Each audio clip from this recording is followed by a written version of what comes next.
How do we tune in to our duty as human beings? What is baseline our duty as human beings? Hey, y'all. I'm Reese, and welcome to Making Meaning.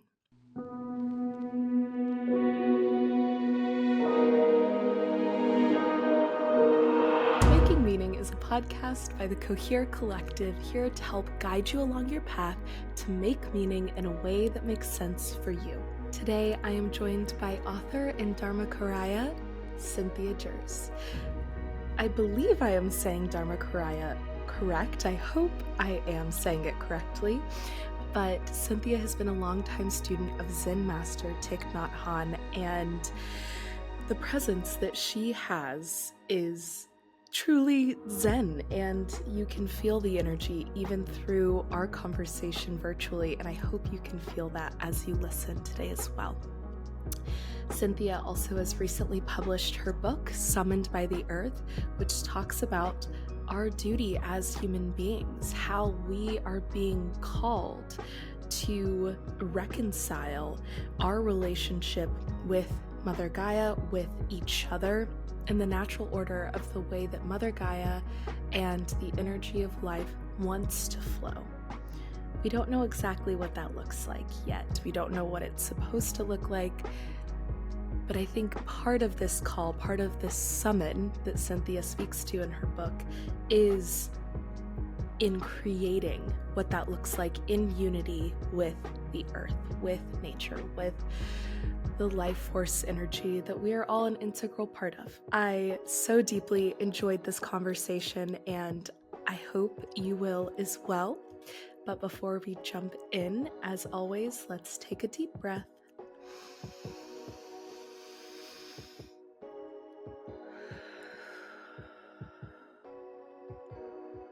And get started.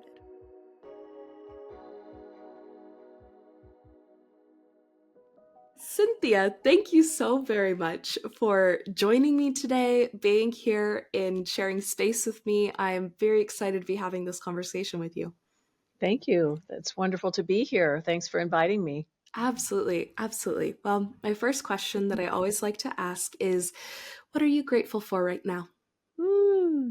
That's a good question. I'm grateful for the beauty of this fall in northern New Mexico, where I live. The colors of the leaves on the mountain are changing, and the light is so crisp and clear, and all the harvest is coming in from the garden. I feel very grateful for, the most recent hurricane, Milton. It did its damage, Yeah. um, but it might not have been quite as bad as everybody thought. So that was something to be grateful for all the people who are helping in North Carolina and Tennessee and the other areas that were hit by Helene, and just all those around the world who are doing their part Yeah. to make this world a better place. Well, thanks. Absolutely. And thank you for bringing that to the forefront of the conversation. That was something that I was considering in entering this conversation with you, and the importance of sacred activism and climate considerations really Mm-hmm. is a very big part of that. And I think we've seen it consistently, but arguably with this new round of hurricanes now more than ever. And I think it's important to make sure we're holding space for those that are both being affected by and doing the work to help. So thank you for bringing that. My second question is, what is your story? I know that is a large question, and you have actually written most of it down. So a lot of our listeners will be able to go check out that is your subtitle, not the title, Summoned by the Earth, which is the book that Cynthia has written, that is a quite beautiful book about her journey into becoming a sacred activist and really showing up in a sanctified and aligned way to try and make the world a better and more healthy place. So that will be in the description for anyone that is curious about checking out Summoned by the Earth. But anything that you're called to share about your story right now, I would Mm. absolutely love to hear. Well, thank you. It's why I wrote the book, because it's kind of a long story, and it's Hmm. a very kind of epic, mythic story too. Um, and I hope that people will pick up the book, because there's a lot in it. Besides my own personal story, there's a lot in it about forming a relationship with the earth and in these times, and responding to our own inner calling, a sense of purpose, around doing what is ours to do, right? Yes. But I guess where the book begins and where this conversation might want to begin is back in 1990, when I met this 106-year-old lama living in a cave in a remote part of Nepal, um, the proverbial old wise man in the cave.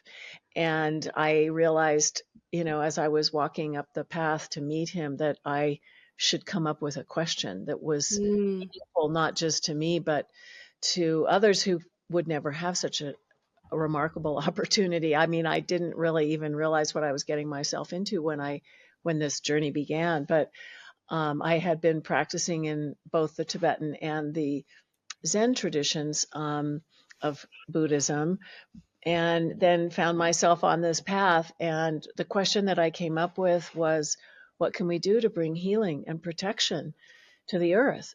Because even back then, I was, and many of us were, beginning to recognize the signs, that the balance of life on earth in relationship to nature was, becoming more and more imbalanced, more and more yes. threatened. So that was really what was on my heart and in my mind, and that's um, how the book begins, and how where my life has taken me since asking that question. All around the world, all around the world. Absolutely. Yeah. No, it's really such a beautiful place to start. But if you don't mind, I would like to go back even further and ask you, how were you first introduced to the Tibetan and Zen traditions? Um, and what drew you to those sects of Buddhism, particularly? But it's a really beautiful combination. Thank you.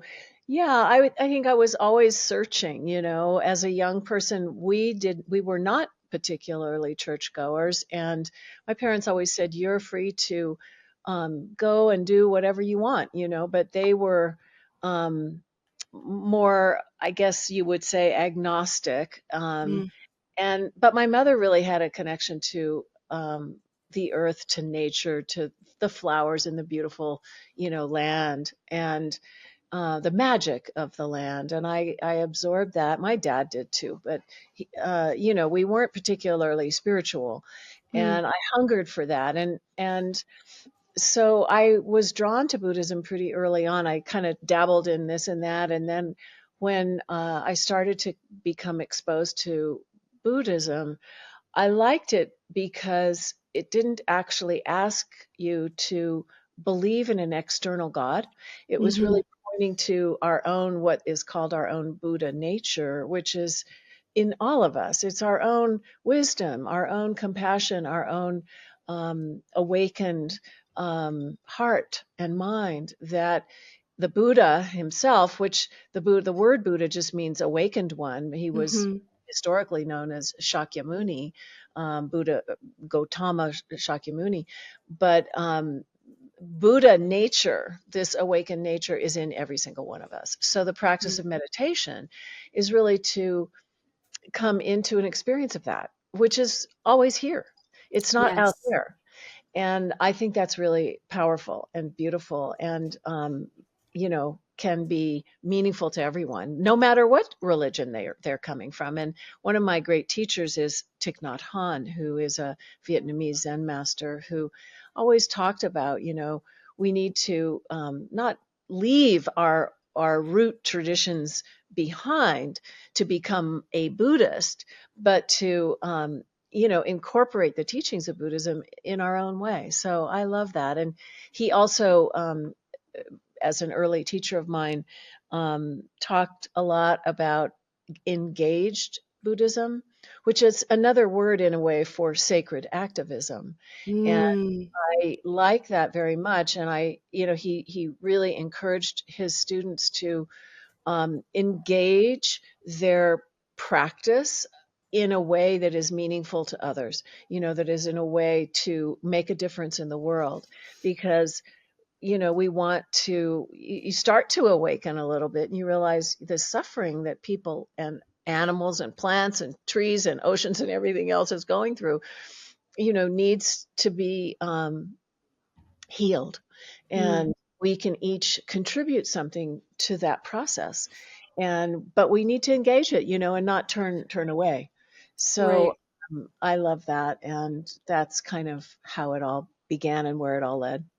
Absolutely. No, I love that too. And I think that that is something that when I similarly was, searching and really looking for these kind of spiritual avenues to explore meaning and purpose, uh, was similarly drawn to the Buddhist tradition in the way that it does allow kind of a marriage between those practices and just about anything else you could possibly imagine, because it is going back to the inner work, Yeah. um, which I really, really find beautiful. And added layer to this, being raised in Texas, a very southern United States place. Most people are Southern Baptist and Christian of some sort. Um, Being able to engage with people from a place of loving kindness and compassion is a universal good, right? And so being able to marry that with other. I missed you. I Oh, missed that's all you. right. You cut out on me there for a few minutes. Okay, so sorry about that. That's okay. Um, You were but saying about Southern Baptist Christian yes, Texas. yes, That's where I but met off.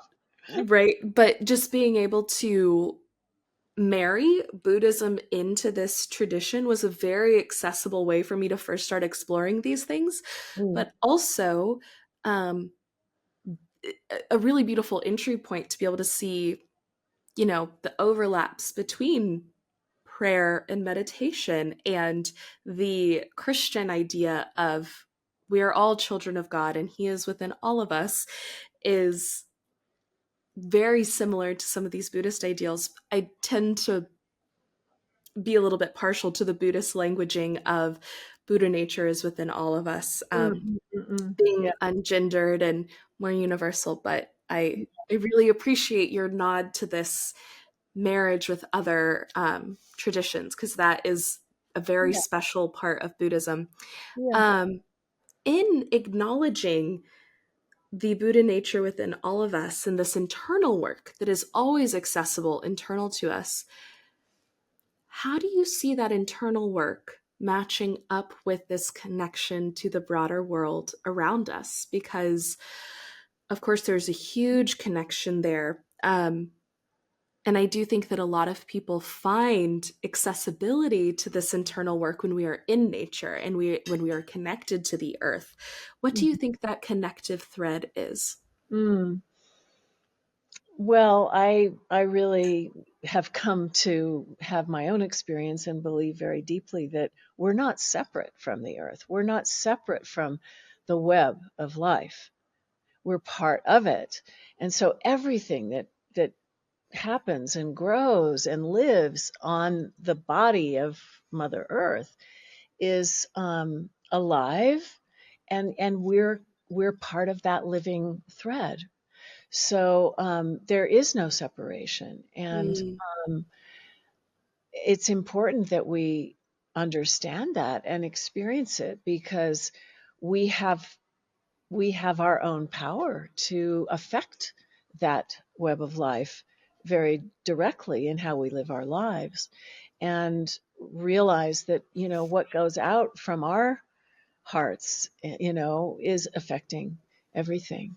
And mm, so accessing that is happens in different ways. Meditation is a great way to access it, but so is going out and putting your back against a tree, or your toes in the ocean, or, listening to the sound of the birds, and just stopping for a minute to kind of disengage from the incessant activity and busyness and messaging from the dominant culture that tells us what we're supposed to do and how to be, that disconnects us from our own true nature, Mm-hmm. and our own true nature is going to express itself differently for everyone. Mm-hmm. And that's a beautiful thing. The Yes. diversity of life on earth is such a magnificent display, and so I don't know, I'm kind of riffing on whatever it was you asked. No, Was I there love it. more to where you wanted to go with that? No, that was a perfect riffing. And I certainly, questions are just there to hear your thoughts, not for perfect answers by any means. But absolutely, I think I hear this interconnectedness, and I'm glad that you brought up the kind of incessant hustle and bustle of particularly Western culture, but in the United States as well. Hmm. To get extremely practical with it, what are some of your recommendations and or personal practices to, in addition to meditation and getting out into nature, that you integrate to get in touch with this true nature Mm, in the multiplicitous sense of the word? yeah. Well, one of the most immediate ways is to remember to breathe with awareness. Hmm. So we're constantly breathing, right? But we're not necessarily breathing with awareness. But the moment we turn our attention to our own breath, just going through life, walking from one room to the next, or washing the dishes, or, you know, whatever it happens to be, to come back to the breath is a way to, first of all, like, connect the body and the mind Mm-hmm. through the breath. It's a way of conspiring with Mother Earth, literally, because you start to realize, oh my goodness, this is the life force Mm-hmm. of the planet Mm-hmm.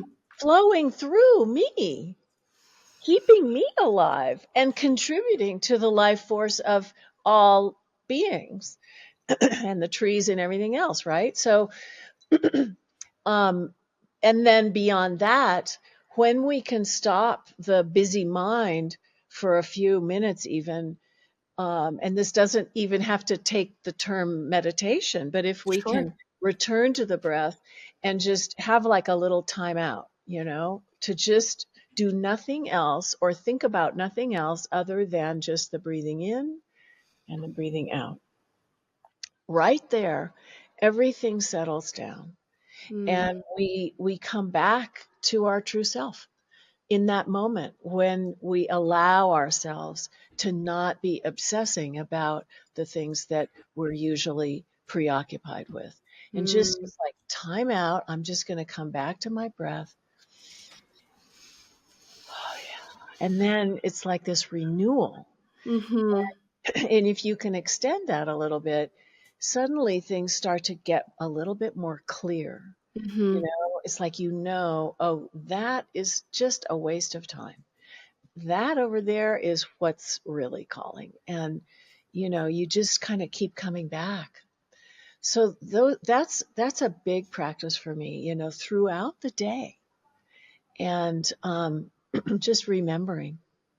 Mm. So, I love to go to sacred places in the world, places that carry an energy of, um, maybe in this conversation you could say, awakening, places that um, are sacred for whatever that means to you. Maybe it's a cathedral, maybe it's a rock circle, in some um, sacred circle in the Celtic world. Maybe it's um, a Buddhist site or something.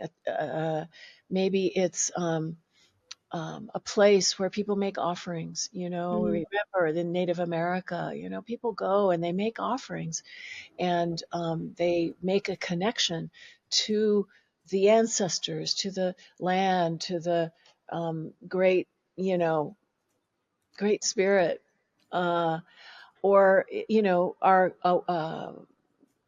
kind of catalyzed in some of these places to Mm. remember God, or there's so many forms, so many Right, forms. right. We lose track of that, you know. Mm. So it's important to kind of pilgrimage to some of those places, and everywhere we live in the world, we can find them. We don't have to Yes, get on an airplane necessarily to find them. sure.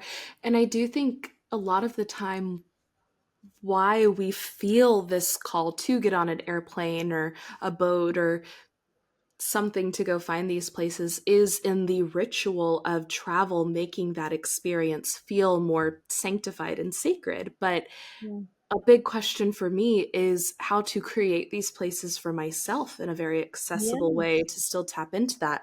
So I Yeah. suppose my question for you is what do you think it is about these spaces that makes them sacred in the way that allows this remembrance when people tap into that space? And is there a way to create that space for ourselves? Absolutely. Thank you. Yeah. Like, if you can create a little altar, like a little place in your home where you place the things that inspire you, maybe it's a photograph or a picture of a place that you've been to, or maybe a teacher that you love, or your ancestors who inspire you too, or a statue or a candle and some incense, or flowers, beautiful flowers, those kind of things. And then, you pick up, chances are you pick up something everywhere you go, whether it's a shell on the sand or, a flower in the garden. And then, you bring it back to that little altar Hmm. in your home. And then, you take your seat, you make a comfortable spot for yourself to return to on a regular basis.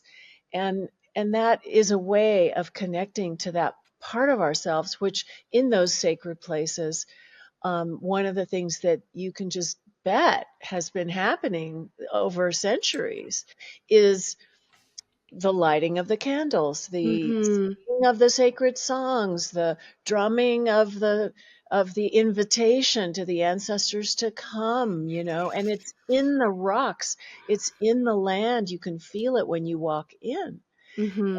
or the temples, or whatever we're talking about, Um, so reclaiming that, just knowing that the reason that these places feel so strong is because of what's been done there over Hmm. centuries, you know.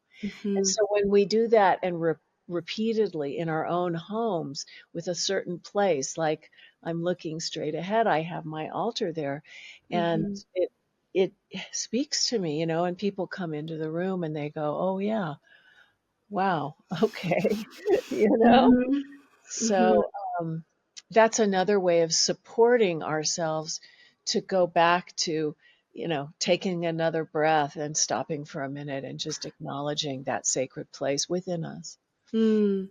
That's beautiful. And I do think there is something to these physical places holding the energy of tradition and ritual and repetition that, I mean, we have all experienced the feeling of going into a beautiful church, Mhm. right? And it's whether it's of our tradition or not, and you walk in and it's like there's powerful energy there. Absolutely. Um, with that, one word that you've been using that I think is a really beautiful word choice and ties us in a little bit to where I always like to start talking about books, which is the title, because I think titles are very important and the words we choose are very important. You've been using the word invitation and this Mm, invitation that we have to do this work. mhm, And in the title, the very first word is summoned, summoned by the earth, which feels related to invitation to me in some mhm, ways. But mhm. Where an invitation is a opening, Yeah. being summoned is a calling, almost more obligatory in certain ways.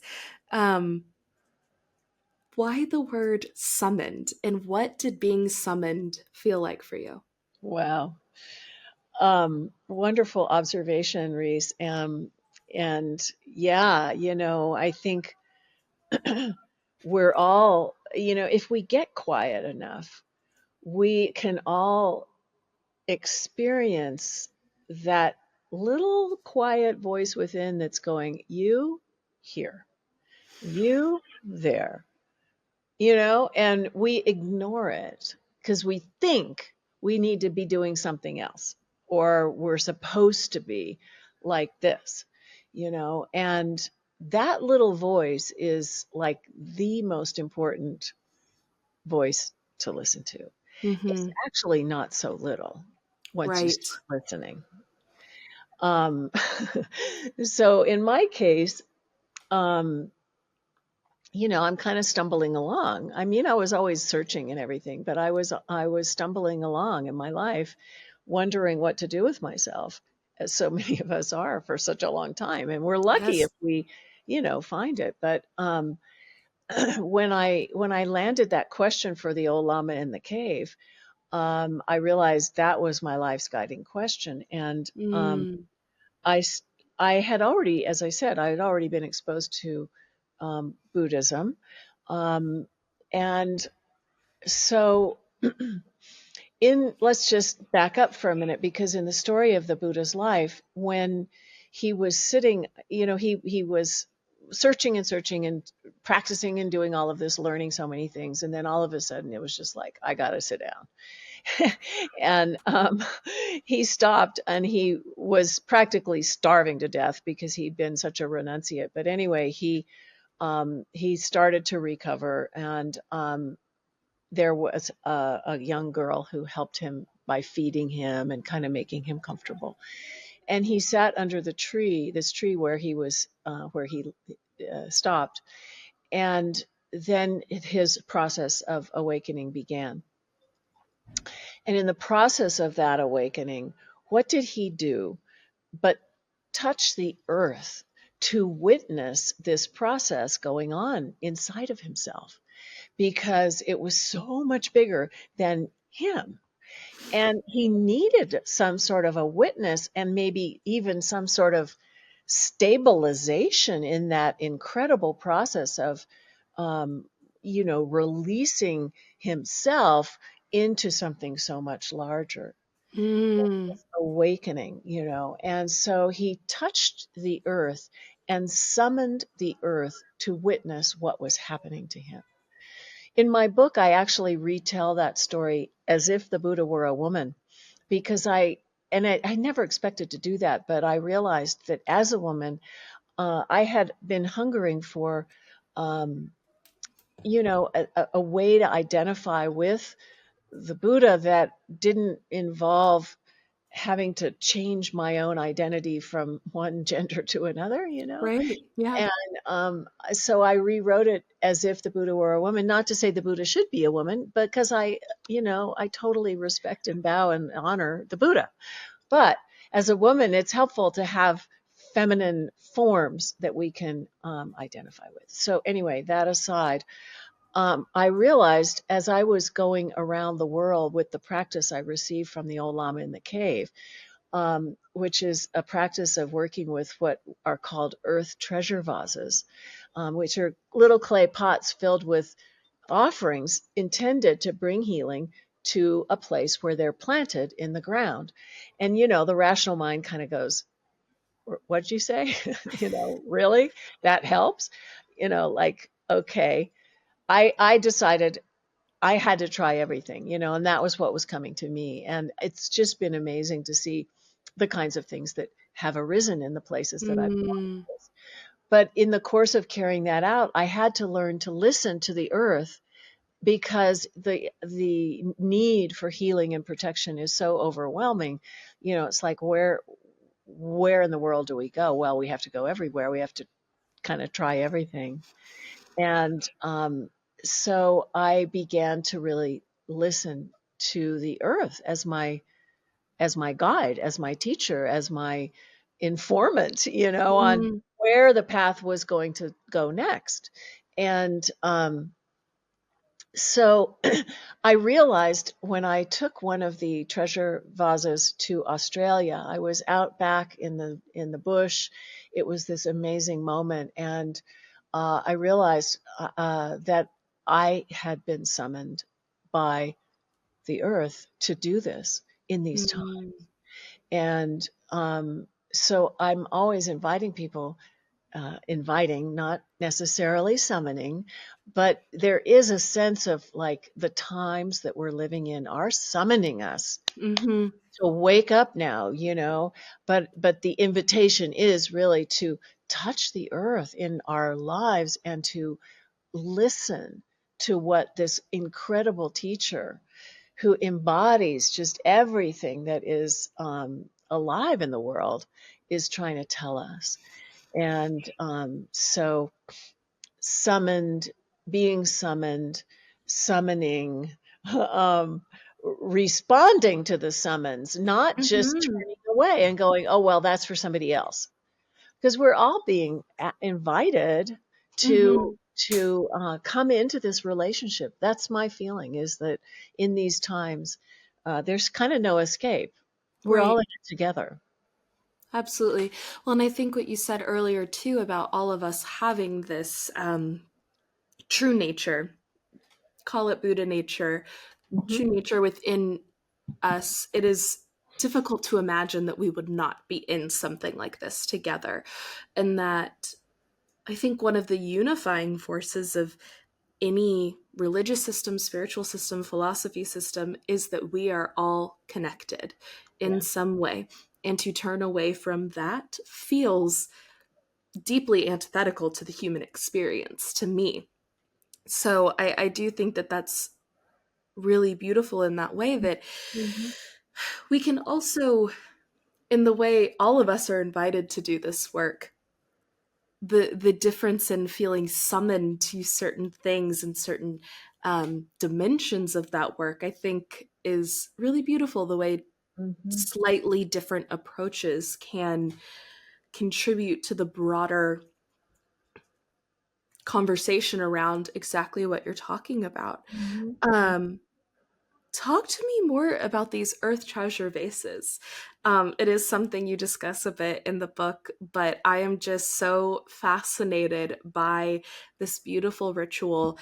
And it was something I had not come across until reading your book. And I really, really loved I've used this word a lot, but the ritual behind it. That is something about religious systems that I think really speaks to me, is the repetition and pattern. Yeah. Um, and that being a piece of this ritual, I think is really beautiful. I would love if we just could talk a little bit about that. Of course. Yeah, it's an old tradition that comes from the Tibetan Buddhist culture, or spiritual tradition, and it originated in the 8th century, when the historical figure called Padmasambhava brought Buddhism to Tibet from India. And in the course of his life, he was quite a prophet, really, and he foresaw that there would be times of degradation on the planet in times to come. And so he brought forward a practice that could be useful in times ahead.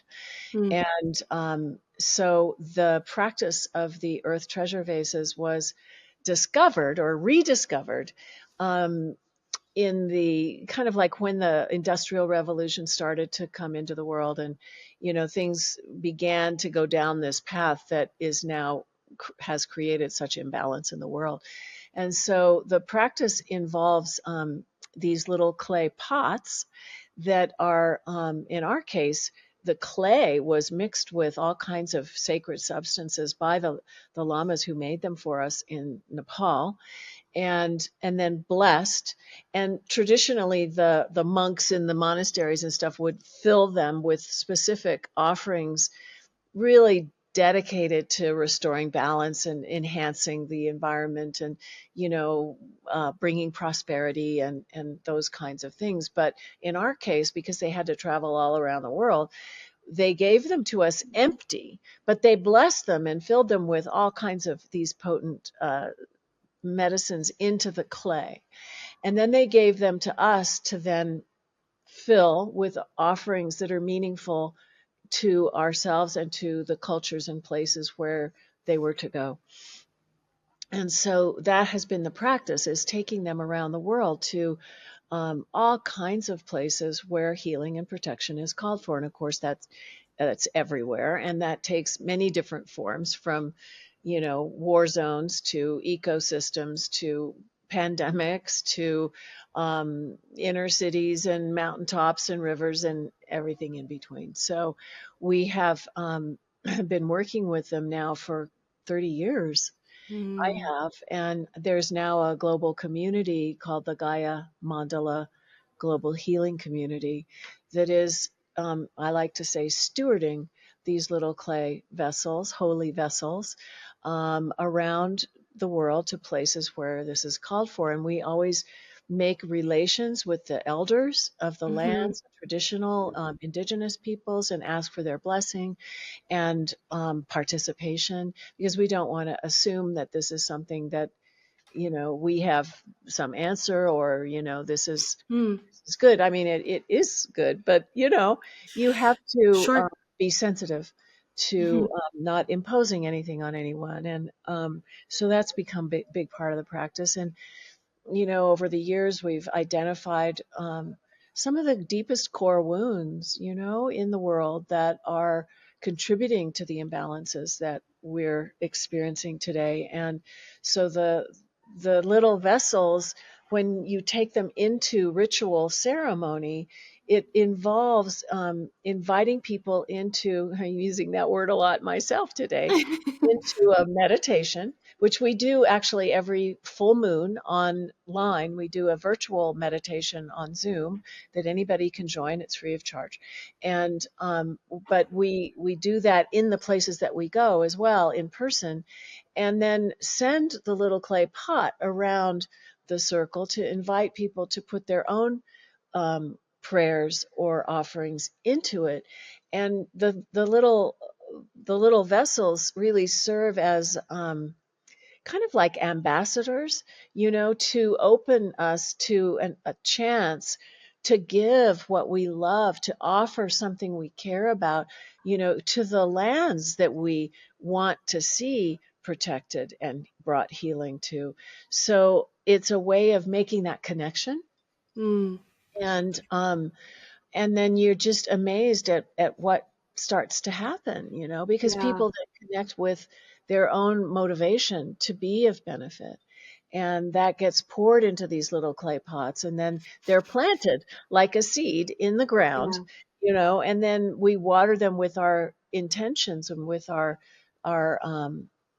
our continued vows, really, to Right. engage. And then, you realize at a certain point, well, actually, I'm a holy vessel. It's not just the little clay pot that I'm taking out there. It's like I have something to give, to Yes. offer. Yeah. So that's Wow. the It is just so beautiful. And I do love this relationship between the human body as a vessel and the earth treasure vases as vessels, and um, the idea of kind of nurturing both of these things in the same way that we create a vow to these promises in that we're planting into the physical earth. What vows do we make with ourselves, knowingly or unknowingly, that we are watering with this energy, um, and being very intentional with how we do that for ourselves too. yeah. um, One thing that you something you mentioned really brought up for me, which is a question that I've actually been struggling with for a while now personally, is this idea of imposing, right? And entering into these communities and, very wisely. You shared we do not want to impose. We want to do this with the blessing and in communion with the people of these places, of the physical Mhm, space, but also the tradition. mhm, And in the process of awakening and becoming more knowledgeable about these things, I similarly have this feeling of not wanting to impose on anyone's traditions, but I do think that sometimes inevitably there tends to be a hierarchy that can be created in, mhm. well, I am awakened and I am further along in this practice Mm, than someone else may be. And I don't really agree with the idea that one can be necessarily more awakened than the other. However, that is very much kind of, I remember what it felt like before having been introduced to some of these concepts and now starting to try and integrate them into my life. So I would love to hear your thoughts on this kind of balance between the growth that we experience personally without it bringing a sense of superiority. yeah, yeah, yeah. Oh, it's so good you brought that up. I'm so with you on that because I feel like one of the I mentioned earlier one of the idea of core wounds.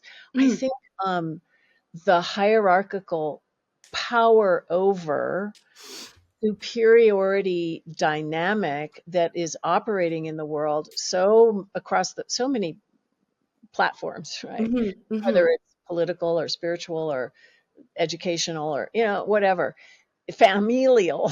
Yeah, yeah, yeah, yeah. That dynamic is like a death threat really to our creative blossoming as Mm, individuals. And so it's also killing the planet yeah. because we're operating inside of this power over oppression dynamic that is just taking advantage of the living life force of Mother Earth. And so, and that is within us as well. So, when we impose something on anybody, we are taking power over them. Mm, And so, yes, we might have an incredible experience of some, beautiful thing that we want to share that is really making a difference in our lives. And that's a wonderful thing. Uh, and we, want to do that in a way that is allowing others to come to that for themselves in their own way. mm, How you come to it is going to be different than how I come to it, mm, you know? And so a practice and a tradition and a way of being that is um, feeding that spirit in the world without imposing it on others or thinking this is the right way and what right. this is the wrong way and I have the answers and you don't. It's so it's so damaging. Mm, It's just so damaging to the incredible diversity of life on Earth. So yeah. there's all these facets. It's like the planet is just this jewel in space, and each one of us is a little facet of that jewel. And together we have incredible, we just embody such beauty, and I celebrate that. Mm, So, um, I think it's important for us to come back to our true self over and over again. That's another little ritual we can do is just, take another breath, come back. What is my truth? mm, Not the truth that I'm told I should um, be like that, but yes. and it takes courage. I mean, and that's where community comes in, is like when I was talking about the little earth treasure vase going around the Mhm, circle, and we witness each other offering our deep prayers and making those kinds of vows and commitments. mm. It's so powerful to be witnessed by someone. else other than our own self. It's like we get so isolated. It's another dynamic that's happening in the world today that's so, you know, um, debilitating. Hmm. Anyway, yeah. No, I absolutely. And I do think that truly witnessing someone and sharing space in that individual's truth is such a beautiful gift. And I can recall very specific moments where I have felt that in communion with another person. And while there is, of course, this certain fundamental nature of the human being that is to exist within our own brains, our own minds, our own perspective, um, to attempt to break that down and to be in that space with someone else is such a beautiful gift. Oh, And we live for that, right? yeah, I mean, that is part of why I love this, right? Is that Yeah, it feels yeah. like we're trying to go to that place. Absolutely. Um, when you feel that connection with another human being, well, perhaps I'm about to answer my own question because I was going to say, how do you then tie that back into this sacred activism work? But I think it goes back to what you said at the very beginning of the podcast. Correct me if I'm wrong, or if you have more thoughts about this, please. Um, but that energy is within all of us. And so that in communing with nature, can we not achieve that same sense in communing with other? There you go. Yeah, yeah. Yeah. We can awaken that with each other when we touch Mm. that place of honesty and truth and transparency, vulnerability. Those are qualities that get awakened when we stop just layering on all the shoulds in our lives and pounding Mm. the pavement and doing all of that. We numb ourselves so much. Hmm. But when we open and support each other in opening, um, there it all is. And so that I love the earth as a teacher because nature is such a teacher, and then it reflects back to us our own nature, and that's so often what we are overriding and Mm. ignoring, and then we feel sick and we wonder, oh well, why am I hurting like this? Well, you weren't listening to your own nature that Yes. told you maybe I need to like take a nap right now, or go for a walk and move my body, or you know those kinds of things. So Absolutely. Well, and having some grace with yourself as we go about doing that and learning that too, which I think takes us into the subtitle of the book, which I do think is arguably the main thesis of the book, which is becoming a holy vessel for healing our world. And of course, ties into this work of the say earth treasure vases. Wanted to make sure I got the wording right there, and kind of mirroring that process for ourselves. But yeah.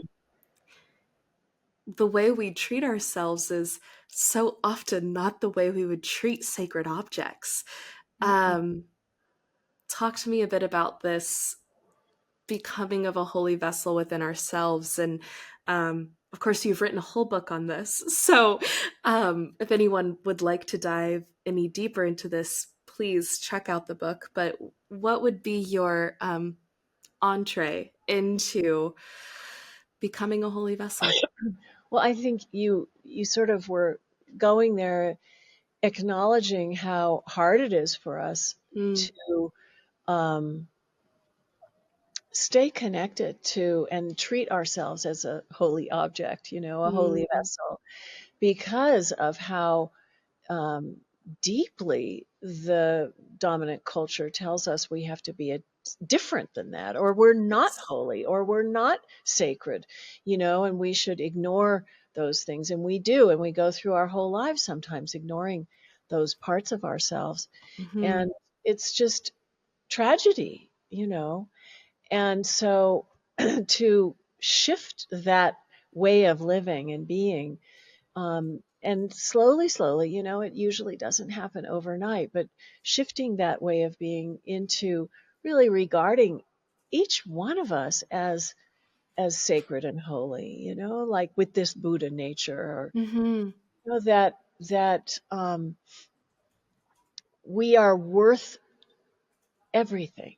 Your gift is contributing so much to the world, even if it's just a little, a few people here and there, or a few animals here and there, or whatever it is, that's good, and that's enough.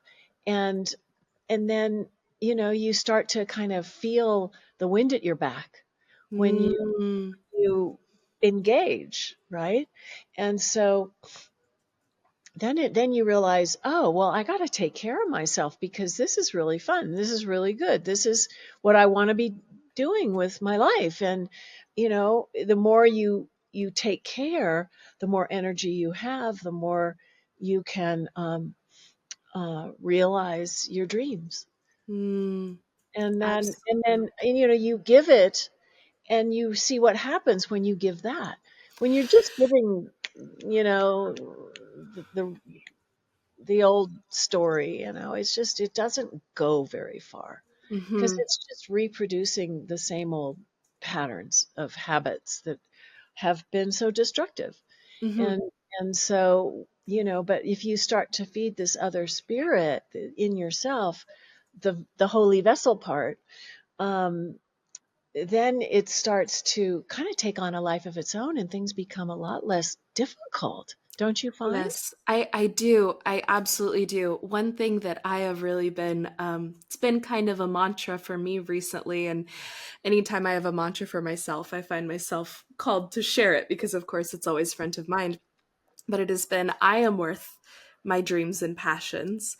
And as you said, we are worth everything. It gave me goosebumps. But also, the world is worth Yes. me following those dreams and passions as well, in that I do believe that that is the greatest gift we can offer, Yeah. is when we lean into that summoning, into that call. You feel the wind at your back, but also the impact you create feels so aligned. And I think that it allows the courage is but embracing fear, feeling the Yeah. fear and doing it anyways. And I think reminding myself that the world is worth me overcoming that fear makes it not easier, but much more worthwhile to lean in. Yeah. Yeah. Yeah. That little edge where the fear is often a sign that that's where I need to go. Mm-hmm. Like, uh-oh, what's that Yeah. gonna be? But Yes. then, if you like adventure, it really helps, because Yes. you don't know what's around the corner, and that can be a wonderful surprise. Mm-hmm. But also, I feel like the world and the earth, as I've said over and over now, is a kind of a turning point. It's Mm. like, do we value life on earth? Excuse me. If we do, then we're going to do what you just said, Yeah. Yeah. because otherwise we could be in for really a lot of loss of life. It's kind of down to the wire. And but each of us has a role to play, and that's so exciting. Yes. I completely agree. It's so energizing in that, in both dimensions of the we are down to the wire, we must, but also exciting in that we can. Yeah. It is this twofold Hmm. kind of indictment, I suppose. And one thing that you just said with the fear is that that is oftentimes where you should go. It may be, I want to say it's actually Ram Dass, but it may actually be Thich Nhat Hanh or maybe Alan Watts. One of these great thought Right. leaders Right. has a quote that is, "Where your fear is, there your path is." Yeah. And I just think that is such a fabulous reminder, um, as we are seeing these things that I think evoke a lot of fear. And that can oftentimes make us want to crawl back into our shell and find um, Yeah. comfort and ease in that way. But that is but a band aid of Yes. Yes. ease, not true comfort, right? Yeah. Um, Yeah. what Very would you say in terms of really wanting to encourage people to become a holy vessel themselves, start taking steps towards all of the things that we've talked about? What is, in addition to reading the book, of course, um, your kind of advice, I suppose, and very practical um, next steps? Mm. Well, you can also listen to the book, not just read it if you're a listener. So I've enjoyed reading the book for the audiobook Mm, version. So that's a way we can connect. But apart from that, yes, I think one of the really important things is finding community and mm, finding others who can support us in making these kinds of changes, because it's difficult, to change and transform our lives. And so finding that path for yourself, it takes some looking, it takes some adventuring. It might mean being, courageous enough to stop doing whatever is, think is what you're supposed to do, but is actually keeping you from really realizing your true calling. mm. So, that process is a little tricky because it's scary, and Yes.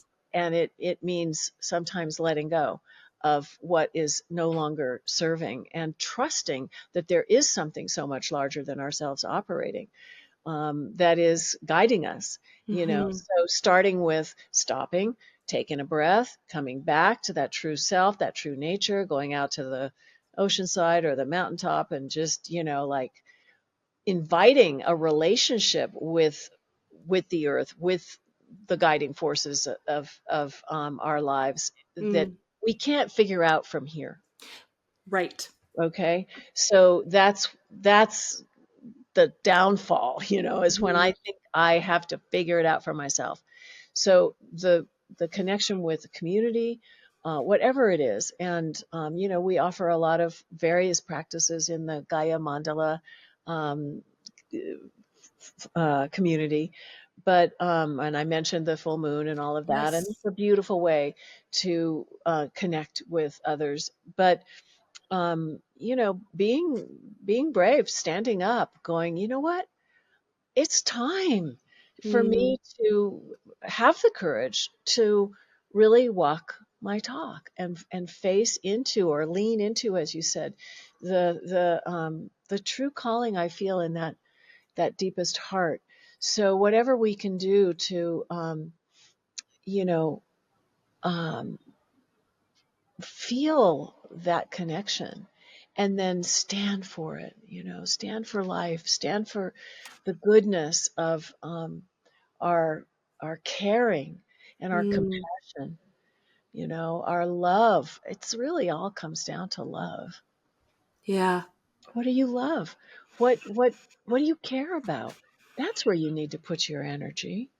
Yeah. That's where you need to find the time to drop into that place, and then Hmm. allow, slowly for that love to guide you, not the anger and the hatred and the fear.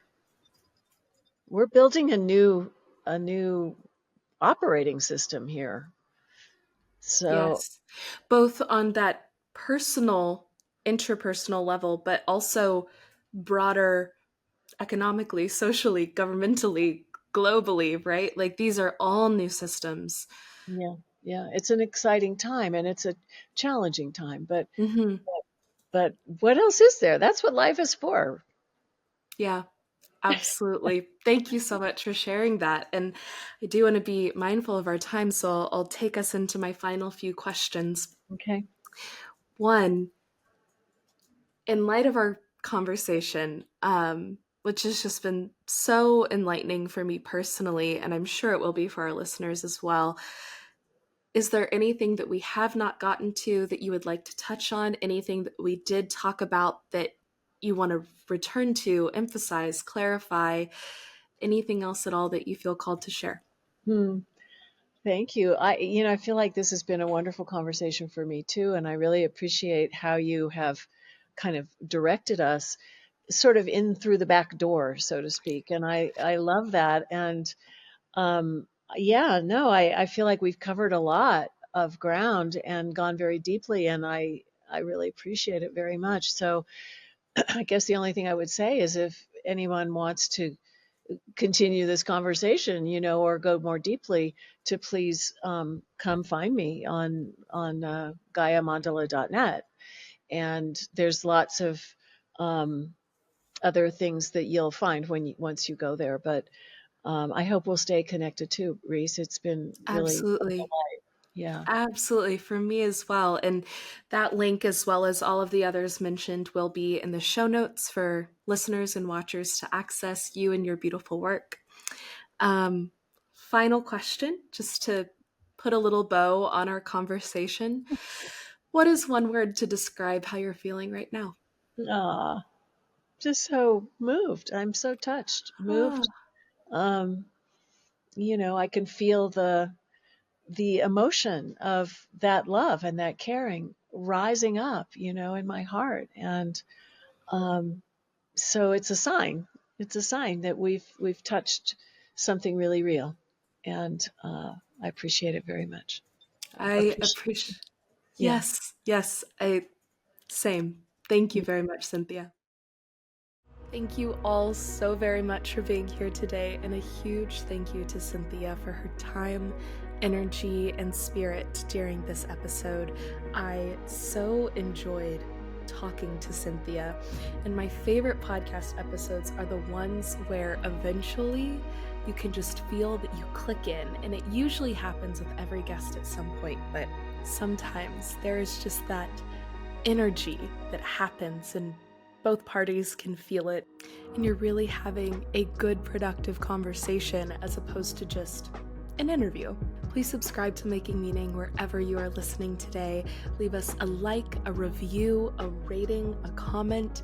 Engaging with the post is the best way to spread the word.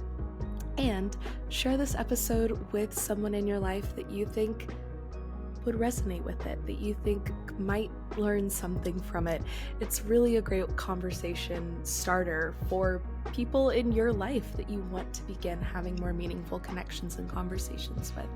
If you're curious about the Cohere Collective and the other work that we do, you can head on over to www.thecoherecollective.com, and you can follow us wherever you have social media at the Cohere Collective.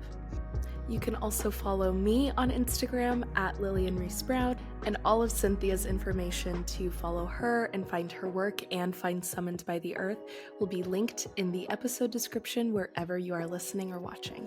A big thank you to Nicole Oesterreicher for making Meaning's art and podcast cover. You can find her on Instagram at Nicole O Creates or Nicole O Design. And a big thank you to Tristan Morgan for making Meaning's theme music. You can find him on Instagram at Tristan Morgan. Right now, I am feeling... There is an immediate feeling that I'm feeling right now, and then a bigger picture feeling that I'm feeling. I am packing up. I am about to go home for the holidays in a few days here. And so it's just been really interesting as my time in this apartment in Italy is coming to a close. The first chapter of Italy is coming to a close, to just kind of reflect and feel all those feelings and thank this space that has housed me and kept me safe, and also be really excited to be home and see my people and see my parents and see my dog. Yeah. So packing is always, you can tell the shelf behind me. Decor was the first thing to come down, unfortunately. Still working on clothes and other stuff, of course, but moving is always an interesting experience in terms of how it forces reflection, and the space that you're in inherently changes your state of mind. And I've really been feeling that over, I guess I just started packing yesterday, so yesterday and today, and really anticipating going back home. But also, reflecting on this apartment and this space, construction has been going on in my apartment since 6 a.m. and it is now almost 11 a.m.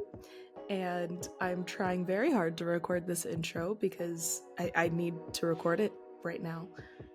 In and out with the construction sounds. I hope that I get some